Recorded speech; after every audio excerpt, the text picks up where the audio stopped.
இந்த ராகு கேது அதுக்கு முன்னாடியே பயிற்சி ஆயிடுறாங்க. அதாவது உங்களுடைய 4ஆம் பாவத்தில் இருந்தும் 10ஆம் பாவத்தில் இருந்தும் ராகுவும் கேதுவும் என்ன பண்றாங்கன்னா அப்படியே பேக்ல வராங்க. உங்களுக்கு தெரியும், மற்ற கிரகங்கள் எல்லாமே நேரிலேயே பயணிக்கும். ஆனா ராகுவும் கேதுவும் எப்போதும் பின்னோக்கி தான் பயணிக்கும். அந்த வகையில உங்களுடைய 3ஆம் பாவத்துக்கு ராகு வராரு, 9ஆம் பாவத்துக்கு கேது பகவான் வராரு. இந்த சமயம்ங்கிறது குலதெய்வ வழிபாட்டை செய்யக்கூடியது. ரொம்ப நாளா மனசுல வேண்டி இருந்தீங்கன்னா அந்த வேண்டுதலை எல்லாம் செய்து முடிக்கக்கூடிய காலம் இந்த காலமாக தனுசு ராசிக்காரங்களுக்கு வருது.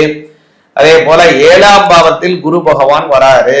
கல்யாணம் ஆக வேண்டியவங்களுக்கு கல்யாணம் கைகூடும். ஏற்கனவே எனக்கு கல்யாணம் ஆயிடுச்சு சுவாமி, ஆனா எங்களுக்குள்ள மன வருத்தமாக இருக்கு, அடிக்கடி சண்டை இருக்கு, பிரிவினைகள் இருக்கு, பிரச்சனைகள் இருக்கு, நாங்கள் மறுபடியும் ஒன்று சேருவதற்கு வாய்ப்பு இருக்கான்னு கேட்டா நிச்சயமாக இருக்கு. ஏன்னா 6ஆம் பாவத்தில் இருக்கக்கூடிய காலத்தில் கருத்து வேறுபாடை குரு பகவான் கொடுத்திருப்பாரு. அவரே 7ஆம் பாவத்துக்கு வந்ததுனால கருத்து வேறுபாடுகள் மறைஞ்சு சுமூக உறவை தந்துருவார் உங்களுக்கும் உங்களுடைய வாழ்க்கை துணைவருக்கும்.